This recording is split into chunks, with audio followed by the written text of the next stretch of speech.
But getting things started off with our first piece of news, Patrick, you might have heard about this. YouTube recently changed their policy on profanity.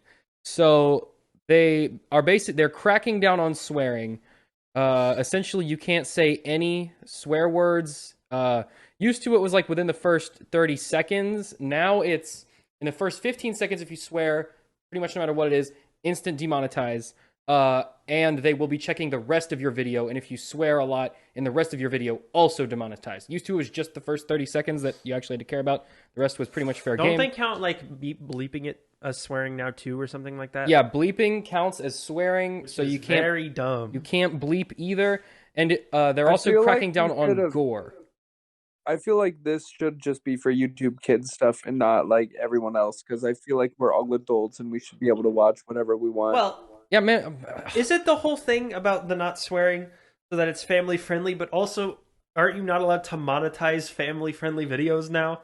You can't monetize content that is made for kids. Yeah, so if it's not made for kids, which no content on YouTube is anymore, then why are you not allowed to swear in any of it anymore? Man, if only they developed like a second app that was just kids content, so you could like separate, what's appropriate and what's not. If only they had done that. If only that were a thing they've already done.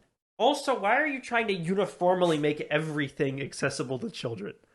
That makes no sense. Probably because they're just mad at parents complaining about, YouTube told my kid to poop a word. Maybe don't just hand your kid an iPad with unlimited YouTube access on it and expect them watching what the kids are watching. Like, parents need to be on top of that. YouTube should let people watch whatever they want. Yeah, maybe like parents should do like parenting. Maybe just like don't give them unrestricted access to the internet. But yeah, so in addition to their new rules on swearing, they're cracking down on gore as well. So anything bloody, any blood, any Midnight Massacre is gone. Any kind of like gore, like you're gonna get demonetized. Which, okay, I kind of get that a little bit. Obviously, you don't want like snuff videos on the platform, but right? Those aren't on YouTube. I'm just saying, like they haven't been since like the ISIS days. No, but you also don't want like videos of like if someone is doing like a dumb prank and they hurt themselves. No, like cartoon violence. I know I'm getting to that. But like if you like put a movie trailer for a horror movie on there, and it's got a lot of blood in it, and someone does like a reaction video, about specifically like real life gore, like someone it's life. By a it's bus simulated gore, real life gore, or cartoon violence. All those three things are being cracked down on. Did you guys see Jeremy Renner's Instagram post of him at the hospital? Patrick is talking about a completely unrelated thing. All right. But anyway, like it's so basically what they're doing is if you make. So for instance, as an example, there's a channel called Dead Meat. It's fairly popular. Who makes videos about horror movies? There's a lot of channels that do those. They do videos about horror movies, like reviews or recaps or whatever. They can no longer do those, pretty much, because they can no longer use any clips with cursing and violence in them. Yeah, which is every horror movie. So what are you supposed to do now? And like Moist Critical was the one who's like really been like on top of the story. He was like the first one to make a video about it. But yeah, if you've ever seen a Moist Critical video, it's literally just him like swearing nonsense words for 10 minutes and then like talking about something dumb that happened on the internet. And he released a video that was a trailer for the next issue of the comic book that he makes. Yeah. And in that trailer, like there's a like a big cartoon guy who like punches dudes and their like heads explode, and he got demonetized for that. What I don't get is like why? And to be fair, it's not like real life. It's like a cartoon of a dude. Like it's not a real guy. But my question is like why now? YouTube is coming up on its believe it or not, like 18th anniversary. We're 2 years away from YouTube being 20 years old. So just let that sit in for a second. But age restriction has been around for years. They've almost since YouTube's creation. Yeah, there's really not like there's not a whole. You have to dig a lot to find like really bad stuff on YouTube now. Most people on YouTube are making like really high quality. If you know the right things to search. That's what I'm saying. And you gotta really what is dig your for YouTube search? What are you doing? Look like? I'm just saying, not that I would know. But if you look on YouTube now, because of the way social media video has changed over the past couple of years, most of the stuff on YouTube that you'll find is like really high quality, like long form content.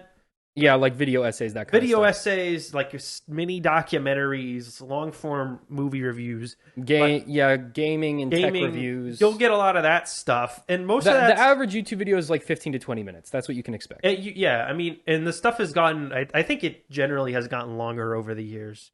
Well, Because okay. a lot of the because YouTube completely eliminated any incentive to make like 2 to 3 minute videos that are So like sketches. a couple or of recent changes to their algorithm. This stuff they also announced like a month or so ago. But the algorithm is once again changed. It went so originally it was like likes and views. The more likes and views you got, the more recommended you got. When we say originally, this is like 2011. Like when it first like became widely known that there was an algorithm. Yeah. It wanted likes and views, and it wanted lots of those. So short videos blew up a ton because they watch them, you like them, and you move on. Yeah, and then next it was watch time, just so the amount of time people watched your videos, and that's when podcast and gaming content started blowing up. Well, that's when it incentivized the many joked about 10 to 15 minute YouTube video requirement that everyone had to hit for a while. No, that's when like hour-long gaming content became popular. You know, someone would play Minecraft for like 2 hours, and that's a video. If someone watched an hour of it, that's a lot of watch time. YouTube real happy about that. Then it changed to watch percentage with the minimum amount of time. The reason why all the videos were 10 minutes is because in order to add mid-rolls, you had to be 10 minutes long. But then they changed to watch percentage. That's when like the 10-15 minute meta started. Because you want people to watch as much of the video as you can get them to watch. Which is kind of a better way to do it if you're going to go off watch time, because if someone watches, if you're Gus Johnson, and all you make is essentially like 40-second sketches, someone's going to have to watch 700 of those in order to equal the watch time of like one PewDiePie time video. Of like one guy who like played Minecraft uncut for like an hour. So because of that change, like the guy who watched that entire hour-long video and the guy who watched the entire Gus Johnson sketch, a little bit more counted equally. So I get that change. So they've changed it again. We're moving on from the watch percentage. Now it is about viewer satisfaction. So likes. Well, how do you gauge viewer satisfaction? I'm about to tell you. I'm about to give you the inside baseball. Back in the olden days of YouTube, Sam. Okay, you're sidetracking us here, and I know. There was this little feature where there was a thumbs up and a thumbs down. It's still there below the video, and that's usually how you judge whether or not people liked it, because people would click the like button or they click the dislike, and if it had a really high dislike number, you would know people didn't like it.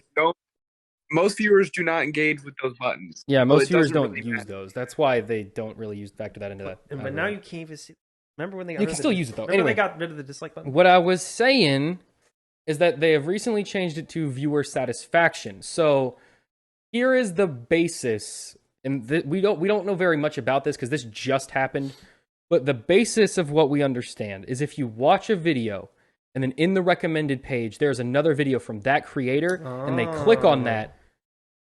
That's a hit. They're going to blast you full of a ton of those videos. So if you watch multiple videos from a single creator consecutively, that's the big boost. That's how you really get going. So they're now more incentivizing, instead of you putting out a certain type of video, they just want you to put out a lot of videos. No, they want you to put out videos that encourage people to watch more of your videos. So higher quality content. Dang, Let's Plays would have blown up right now if Let's Plays were still cool.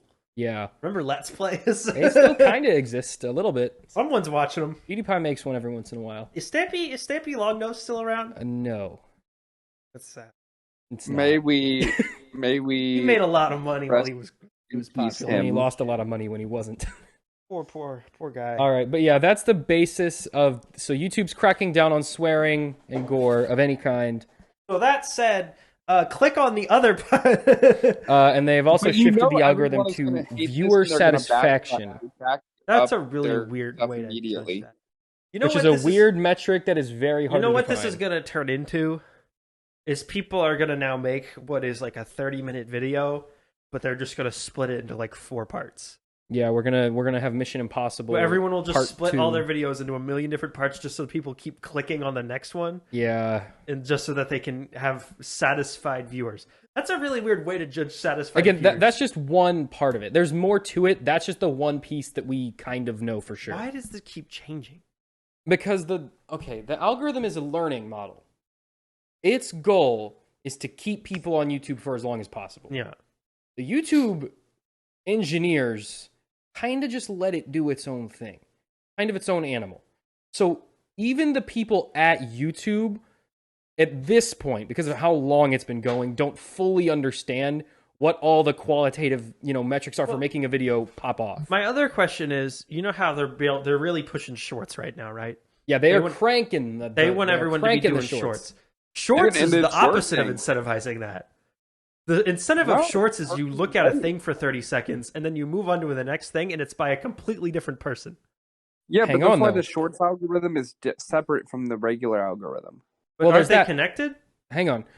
No, they're different. Where that comes in, intertwined, but they're not. Like, shorts are the way that you interact with them. Like, the metrics that matter are different.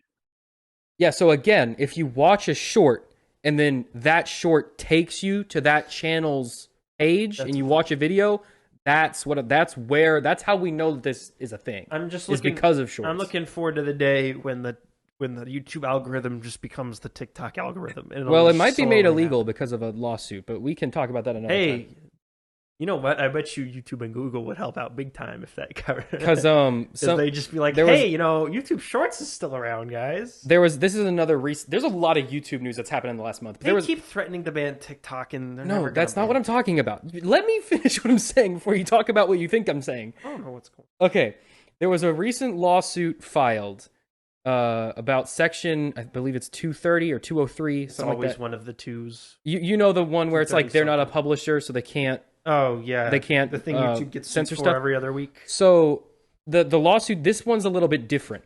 The argument this time is that the algorithm is functioning as a publisher.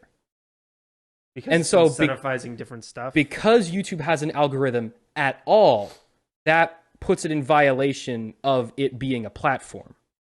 So, and that would apply to every other algorithm-driven social media app.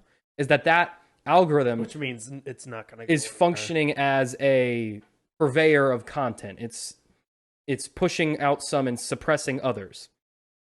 So it's functioning as a publisher. Well, I feel like the loophole there though is it's not suppressing the same stuff for everyone. Like it's entirely like independent based on the person using it. But so it's not really like suppressing certain videos, it's just pushing ones up for certain people and pushing some down. But certain genres of content do worse than others, which would be the... Yeah, but there's also an argument that there's just like less of an audience for them. Not if it used to be really big. If it used to be really big and then the algorithm changed and then it got really small, like animation on YouTube is a big one. Well, animation... That used to be huge. Then the algorithm changed. Now it's not. But also, like, some things just stop being popular. So how do you gauge which ones was the algorithm fault and which one was just... And yeah, again, this is all stuff that would have to be parsed out in court. People stopped watching bottle flipping compilations in 2016. Yeah, but... You gotta sue them because the algorithm did that or because people stopped caring. So, like, how do you differentiate between But that's not a genre of video. That's a trend. Animation has trends, but it's a medium. What was essentially an entire genre of its own was, like, Minecraft videos. No one watches Minecraft videos anymore. If you go to the trending page of YouTube, it's still a lot of it is Minecraft videos. No, I'm joking. Not as much, right? Not as much as like the peak of like 2014. Right? Not as much as the peak. Everyone was, because that's what the algorithm wanted, was like that 10, 15, 20 minute Minecraft Let's Play, right? Well, that's not popular anymore at all. So like, how is that the algorithm, or did the kids just grow up and stop watching Minecraft videos? And again, this is all stuff that would have to be... that would require a more in-depth study. Prove, like legally. And also, every social media platform has some sort of algorithm. Except for TikTok, probably, Instagram, like even Snapchat, Twitter has one for the that dumb stupid like news stories. Page. Why does that exist? Does anyone use those? And the TikTok knockoff that's inside of Snapchat, which is just there, and I've never seen anyone. I've never used it ever. I've only ever opened it by accident. That isn't what my friends send me. Why does Snapchat try to like make it something other than just like another texting app? Because Why do they keep trying to be like an actual like website? because Instagram took all of its unique features. So why would anyone go to Snapchat? So they had to create new unique features. Except for they didn't. They just started stealing ones from other platforms. People go to Instagram to like look at things, right? Not anymore. They go, but some people do. Like Most of Instagram. That was the appeal of Instagram. Was there's an explore page on Instagram and you like scroll around and look at random photos. But when was the last time? Pull out your phone. We're gonna do a little experiment here. Pull out your phone. Go to any post under the explore page, and then swipe up. The next one's a video, guaranteed. Oh, That's I got an ad for DiGiorno. Keep going. Okay, look, the almost always it's a video. The next page. Algorithm on Another ad Instagram video. is so bad. Nope. Going forever? Like, I spend So, maybe 2 okay, well, yours seconds is like on mostly the football, but explore like, page. okay, that's a video. That's a video. The Well, only that's on thing the I home use page the itself. Instagram I'm talking about. explore Okay, page see, for there's is this, search stuff. Like and then search a for video. There's I know. this, and then a video. Here's a random post, and then a video. Here's a post. Next one's a video. Every time, almost every time, because Instagram is now Snapchat with TikTok built in. That's what Instagram is now. Because Instagram lost its identity years ago when Facebook. But Instagram and Snapchat had two different goals. They used to. They don't anymore. Now, Instagram is a crappy messaging app I do see with a a lot of story people- feature built in. Why do people? Yeah, I don't get it. I just don't understand. Oh, guys, Now- have you seen the new thing in Instagram, the leave note feature in the messaging part? Yes, I have, but we're not talking about that right now. So what Instagram did is it just took TikTok, put that into its explore page, got rid of its old explore page. It's gone. It's just TikTok now. And then, I mean, but isn't there a separate TikTok page for Instagram? well, yes, because they just want to be TikTok. Well, but there's like you got your home, right? Everyone will wants get- to be TikTok. Don't get me wrong, they will get And rid of then that it's explore just- page. It's just. And guys, have The you seen the TikTok. But thing, those are the same TikTok page. They just have Nows? I different love the icons. shop page that no one's ever No used. one. They're actually getting rid of that, which further They proves my should've. point. They're slowly Okay, but whittling no one themselves ever down. bought anything off Instagram. That was just a bad idea. But my point is they're Have you guys whittling seen themselves down. TikTok's They're clone of Be all Real? becoming the same. They're all one just platform. becoming TikTok because let's be honest, TikTok is the future of like every medium. Now, where TikTok is behind What? is in messages. Have you ever tried to use TikTok DMs? Oh, it's so No. bad. yeah, because they're horrible. bad. Well, okay, They're awful. but they'll fix that eventually. But Instagram's DMs is just Facebook Messenger, which is a popular messaging app. Whether or No, not it's you great. think look it's at that, a good Facebook, app, you did something right. their messages are far and away superior to TikTok's. And then they also have the Guys. story feature from Snapchat. Yeah. Gang, have you seen the TikTok Nows, which are just Be Reals but worse? Oh, I love Yes, that. and then there's Be Real, which is Nobody like Be Real is the only social media app that is actually just doing its own thing. But now everyone else is ripping them off. Well, it's just TikTok right now. But the problem with Be Real, how is it funded?